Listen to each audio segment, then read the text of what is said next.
Okay right. நீங்கள் சொல்லலாம். இப்போ நான் என்ன செஞ்சதோ அது அப்படியே உங்களுக்கு என்ன புரிஞ்சதோ அதை சொல்லுங்கள். இதெல்லாம் இப்போ முன்னாடி நிற்கணும். அவங்க தட்டும் போது மட்டும் திரும்பினா போதும். முன்னாடி திரும்பி நிற்கணும். சொல்லுங்கள். கரெக்டாக நான் வீடியோ எடுப்போம். கரெக்டாக சரிங்களா? நான் சொல்கிறது சரிங்களா இல்லையான்னு பார்க்குறீங்க. ரைட். என்னடா உனக்கு சொல்லியாச்சா? என்னடா நீ ஆக்ஷன் பண்ண? மீதியெல்லாம் கண்ண முடிங்க. மீதியெல்லாம் கண்ண முடிங்க.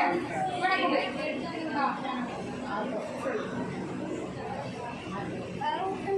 செய்ய மட்டும்தான் அவங்க தான் கண்டுபிடிக்கணும். ஃப்ரெண்ட்ல நிற்கிற ஆள் தான் இது எனக்கு என்ன ஆன்சர்னு சொல்லணும்.